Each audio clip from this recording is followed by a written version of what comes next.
Pernah dengar segitiga bermuda? Jika belum pernah, berikut penjelasan singkatnya. Dan mari kita bahas bersama. Welcome to Secangkir Ilmu.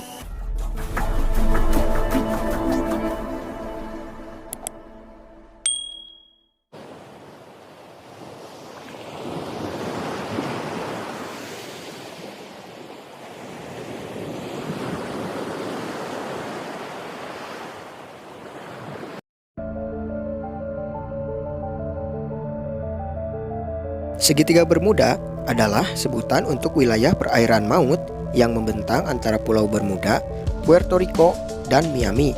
Sehingga jika kita tarik garis lurus dari ketiganya maka akan membentuk segitiga.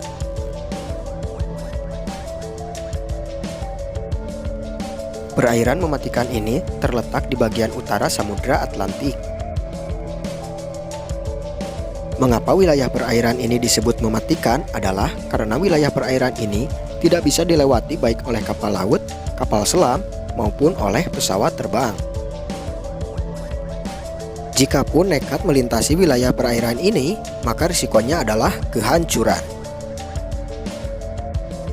Ya, terkenalnya segitiga Bermuda sebagai perairan mematikan adalah karena telah banyaknya korban, baik kapal maupun pesawat, yang hancur ketika melintasi wilayah ini. Bahkan telah beberapa kali percobaan dilakukan untuk bisa melewati laut mematikan ini. Namun kesemua percobaan tersebut gagal, dan apapun yang mencoba melewati perairan ini akan hilang, lost contact, bak ditelan oleh ganasnya laut ini, tanpa jejak. Maka tak heran, andai ada teknologi yang mampu menembus dasar dari perairan ini, pastilah dasar dari perairan ini akan terlihat layaknya kuburan kapal. Dan tentu saja, bukan cuma bangkai kapal dan manusia yang akan kita temukan, namun juga beserta harta-harta yang dibawanya. Maka inilah the real harta karun yang bahkan lokasinya benar-benar nyata dan ada. Hanya saja, emang mustahil untuk peradaban yang kita miliki saat ini untuk mencapai tempat ini. Well, itu tadi penjelasan singkat terkait segitiga Bermuda. Selanjutnya, mari coba kita bahas mengapa wilayah ini begitu mematikan sampai-sampai tidak bisa dilewati bahkan dengan kecanggihan teknologi yang dimiliki manusia di peradaban saat ini. Banyak teori yang mengemuka mengenai fenomena segitiga Bermuda ini, dari mulai sisi ilmiah sampai dari sisi metafisik, sisi logis maupun sisi non-logis, sains maupun unilmiah. Di antaranya, ada teori yang menyebutkan bahwa di wilayah perairan maut ini ada pusaran air yang begitu kuat hingga mampu menyedot apapun yang melewatinya. Kemudian, ada juga teori yang menyebutkan bahwa dasar perairan ganas ini memiliki medan magnet yang begitu kuat hingga mampu mengacaukan peralatan navigasi dan menyedot apapun yang melintasinya. Teori berikutnya yang mengemuka terkait segitiga Bermuda adalah bahwa perairan ini adalah base pangkalan UFO yang memiliki tingkat proteksi yang begitu canggih, jauh melebihi kecanggihan teknologi manusia saat ini, sehingga wilayah perairan ini tidak bisa dilewati oleh apapun. Lanjut, teori selanjutnya, ada yang menyebutkan bahwa di wilayah perairan maut ini terdapat portal dimensi layaknya black hole di antariksa, sehingga apapun yang melintasinya maka akan tersedot masuk dan pada akhirnya hancur berkeping-keping. Teori terakhir yang tidak kalah non-logisnya adalah bahwa perairan segitiga Bermuda adalah pusat dari kerajaan tak kasat mata, yakni para jin jahat. Mengapa disebut jin jahat? Adalah karena bangsa jin pun sama seperti manusia. Mereka memiliki peradaban tersendiri. Mereka hidup, dan sama seperti manusia, mereka pun ada yang baik, ada pula yang jahat, yang melindungi dan yang menghancurkan, yang beragama maupun yang hanya menjerumuskan. Hanya saja bedanya, para jin diberi kelebihan memiliki umur yang jauh lebih lama dari manusia, sehingga keilmuan mereka pun jauh lebih tinggi dari manusia.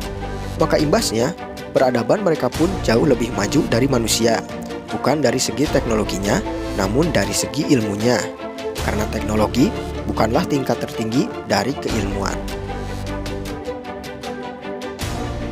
Mereka para jin jahat lebih dikenal dengan istilah iblis atau al-harits, yakni para keturunan Azazil, sang iblis pertama yang menentang ketika disuruh untuk bersujud kepada Nabi Adam alaihissalam oleh Tuhan yang kejadiannya tercatat di dalam Al-Quran. Begitupun dari sisi kejawennya, lebih pro terhadap teori terakhir ini, bahwa segitiga bermuda adalah istana kerajaan para keturunan dan pengikut Azazil, dan mereka telah bersiap untuk muncul ke permukaan dan memulai penghancuran.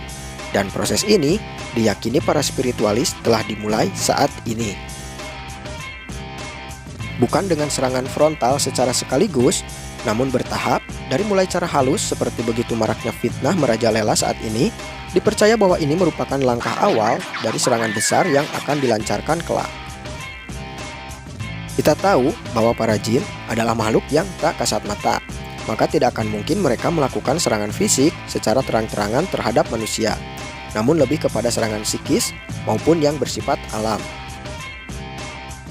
Well, semua tergantung persepsi masing-masing individu saja, lebih pro terhadap teori yang mana, atau mungkin memiliki teorinya tersendiri.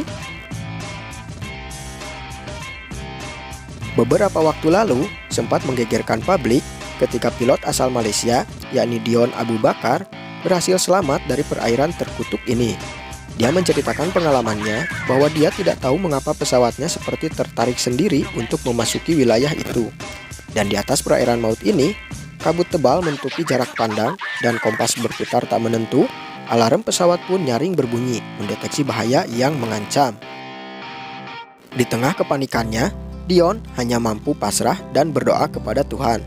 Dia mengumandangkan azan ketika itu, dan seketika kabut tebal di sekitar pesawatnya hilang, dan begitu sadar, pesawat yang dikendarainya telah berhasil melewati perairan terkutuk itu, dan dia berhasil mendarat dengan selamat di Florida.